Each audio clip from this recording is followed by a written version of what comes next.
We're going to talk about the fundamental theorem of algebra.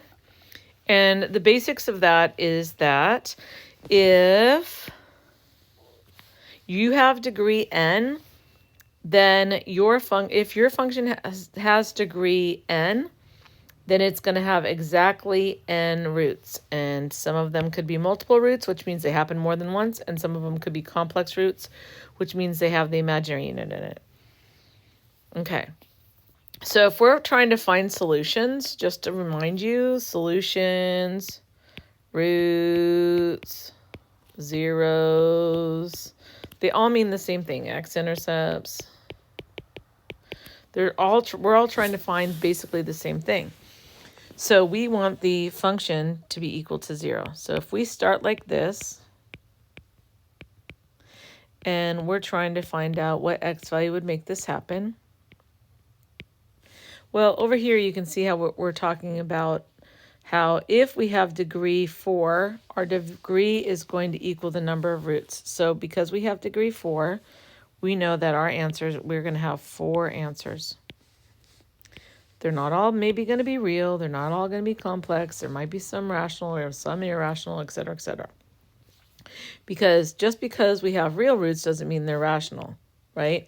We might have like 3 plus radical 2 and then 3 minus radical 2. Those are not rationals, right? So if I went to go find in my solution, I was like, hey, let's try to find what are the possible rational roots. Well, we're not even talking about 3 plus radical 2 and 3 minus radical 2. So this is kind of important. All right, so let's see. We can see that we're always going to see if we can factor. Well, it has 3 terms, and we see x to the 4th, and we have already done quadratic form before. And that's when we said we're going to let w is equal to x squared, because if I square x squared, you guys can see how it's going to be x to the 4th, right? And so basically what's going to happen is we'll have 0 is equal to w squared plus 16w plus 63. Now this is a little easier on our brain, and it's and it's easier for us to factor. Boy, I just wanted to make you dizzy there for a second. It's easier for us to factor. So we just now need to find 2 things that multiply to 63 and add to 16. And so when we do that, that's 9 and 7. So we will end up with w plus 9, because this is a simple polynomial. We can go straight to this, and w plus 7. So after we set both factors equal to 0,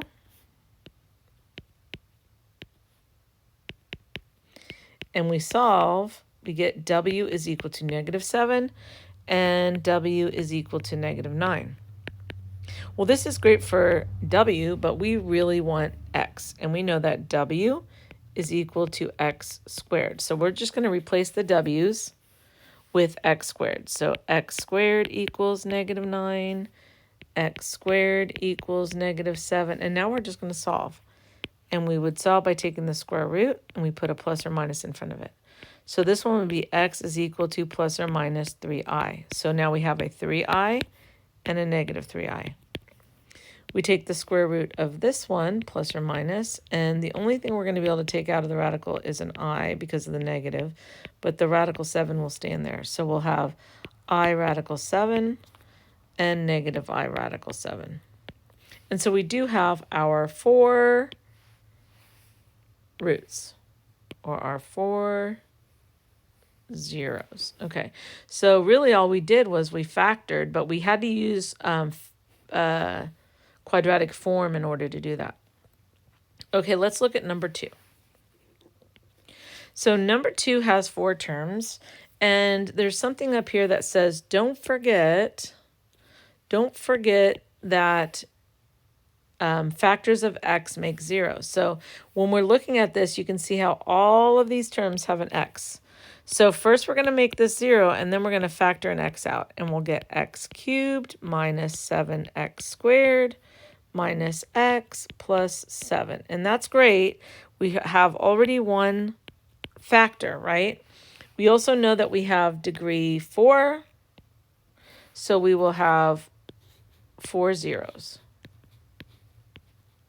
Okay, so let's keep factoring now. We're going to see 4 terms on the inside, so we're going to factor by grouping. In this group, we have x squared in common, and we're left with x minus 7. In this group, it starts with a negative, so we take a negative out, but they only have 1 in common.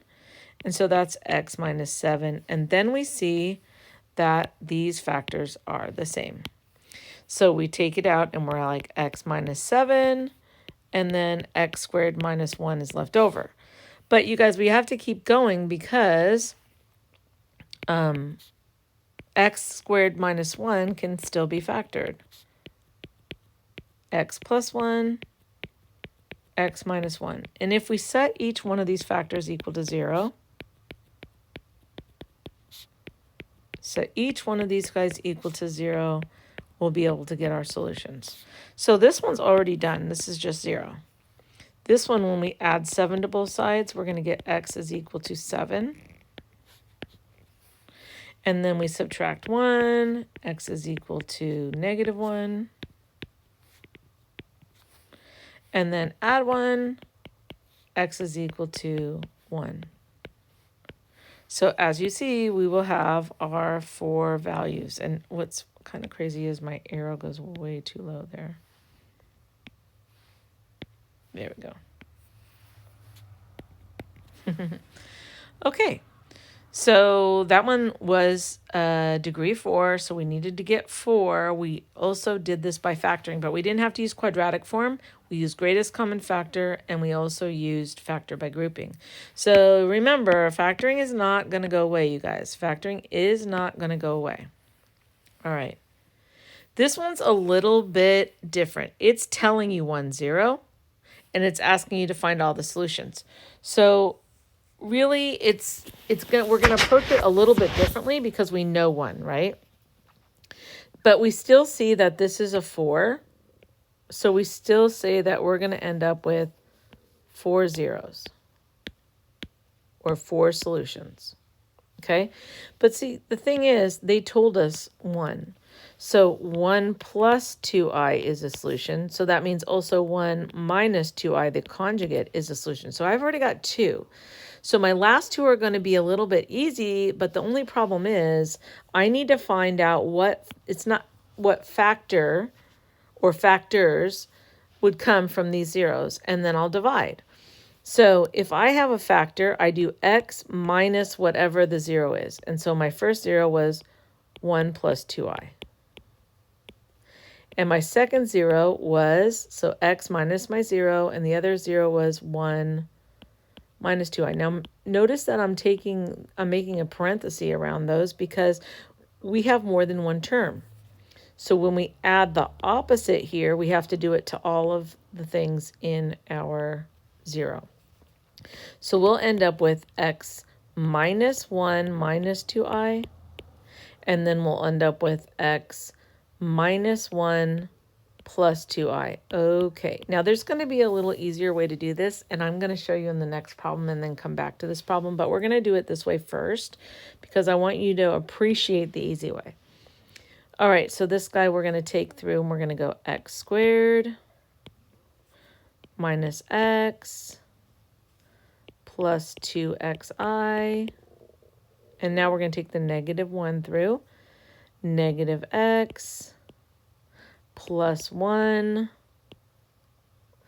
minus 2i, and now we're going to take, and I'm going to kind of do it in a different color, negative 2i through, so we're going to be at negative 2xi, and then we're going to go positive 2i, and then a negative 4i squared. So let's clean this up a little bit.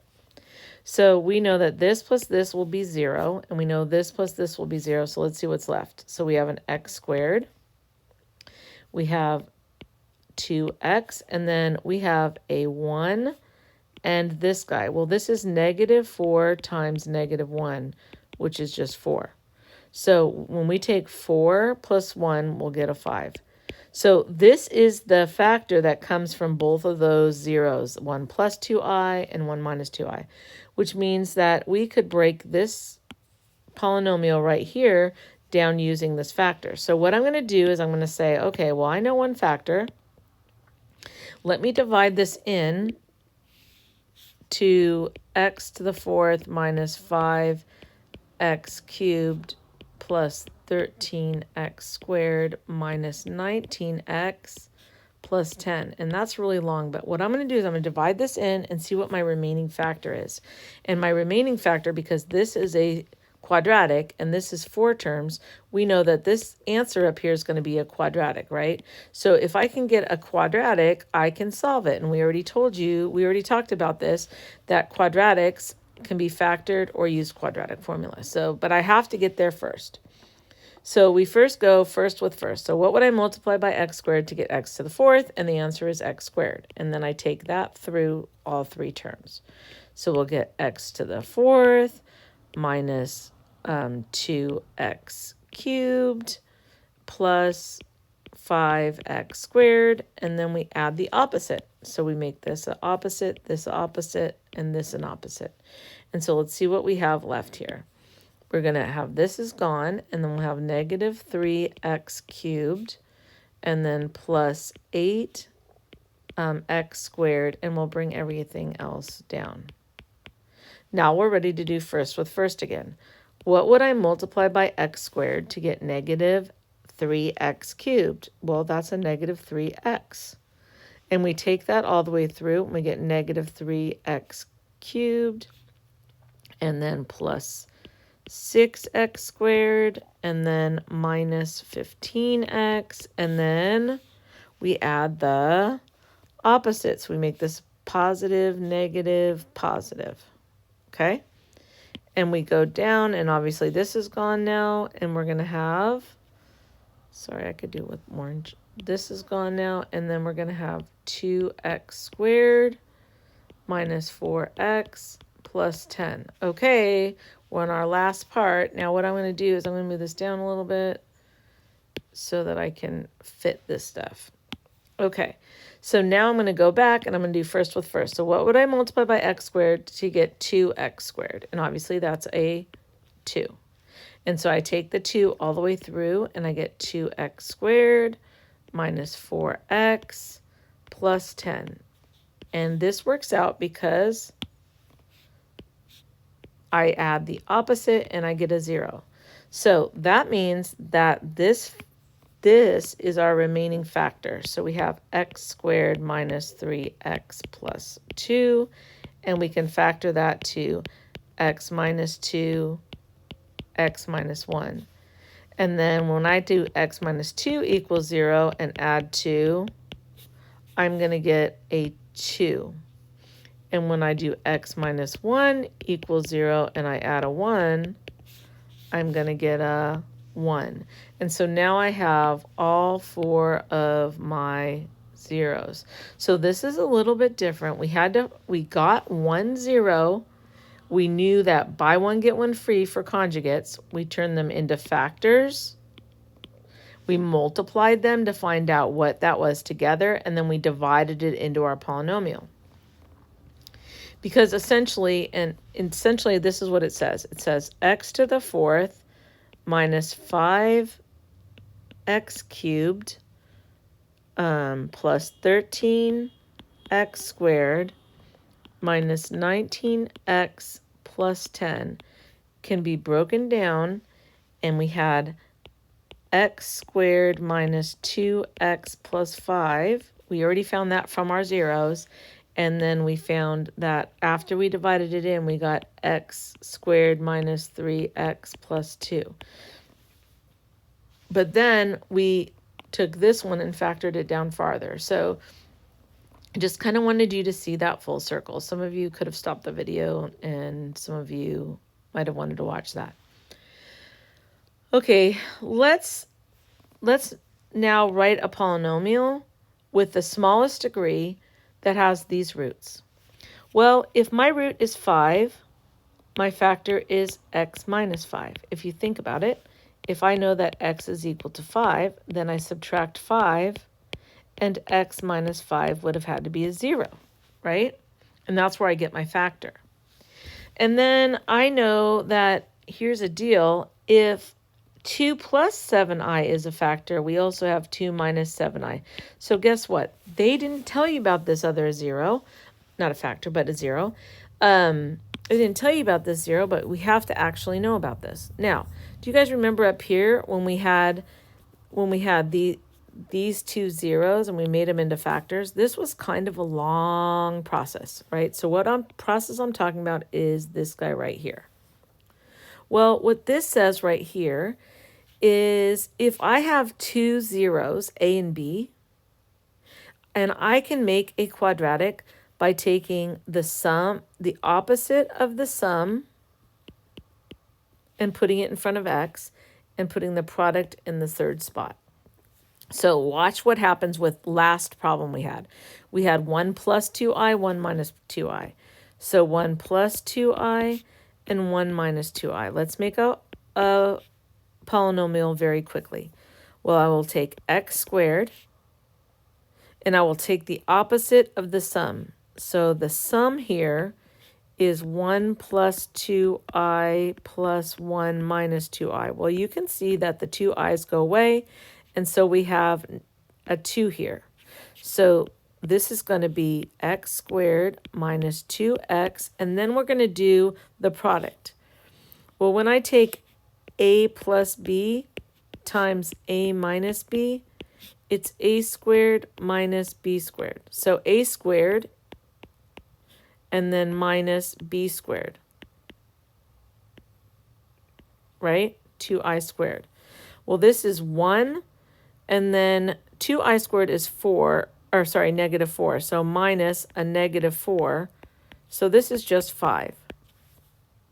So we could just say plus 5. And you can see how we got the same exact thing up here, right?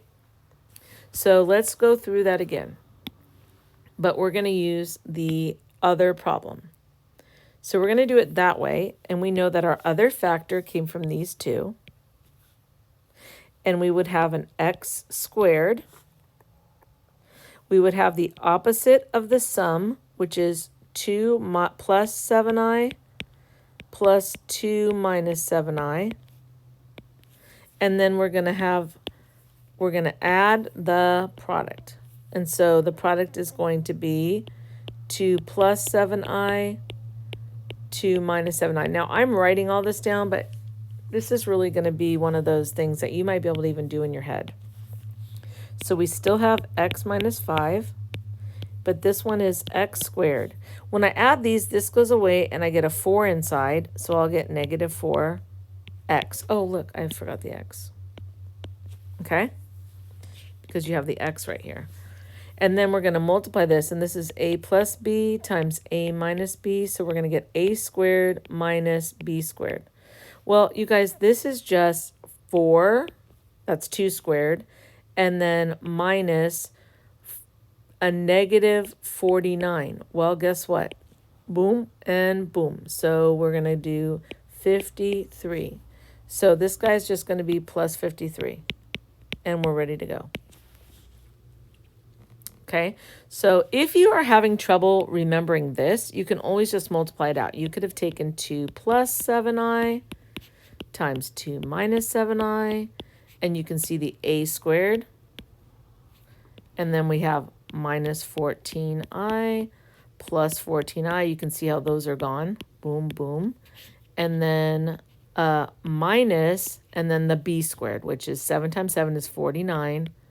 And then I squared. Well, this is negative 49 times negative 1. So that's going to be where your 50 is. So you have 4 plus, sorry, not 50. 4 plus 49, and that's where your 53 comes in. So after you're here, all we have to do is multiply. So we take this guy through. X cubed minus 4x squared plus 53x. And then we'll take this through, negative 5x squared plus 20x minus 15. So let's not make a mistake. So 5, 1, 26, so 265. And so this is our polynomial. that would have these zeros. And you can see that I already, sorry, I don't know what I was just doing.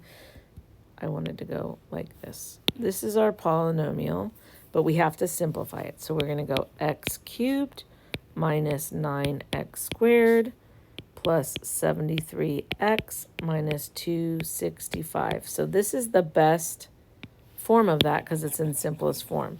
So this is our answer here, right? We wouldn't be using this because it's not simplified. Okay, so just really quickly, we took this guy, made it into this factor. We took both of these and made it into this factor. Oh, sorry. Right. We took both of those and made it into this factor. And then we just multiplied the two factors and we got our polynomial. Let's just practice one more of those two. You know, those, if I had 3 plus 5i and I had 3 minus 5i, if these are the zeros, I need to know the factor. So we would have x squared minus the sum plus the product. Okay, so let's look through that again. So x squared, and we'd add these together. When you add these together, this and this are going to make 0. So we're just going to have a 6. So we're going to have negative 6. And when I look for the product, why do I keep forgetting the x? And then when I look for the product, I'm just multiplying a plus b times b, a minus b. So I'm going to get a squared minus b squared. So this is 9 plus 25, which is 34. And I'm done. So hopefully that works. If not, you can do it the long way. Because remember, we did it the long way up here. And if that's the way you like to do it, that's fine too. All right, I hope this helped you guys. Take care.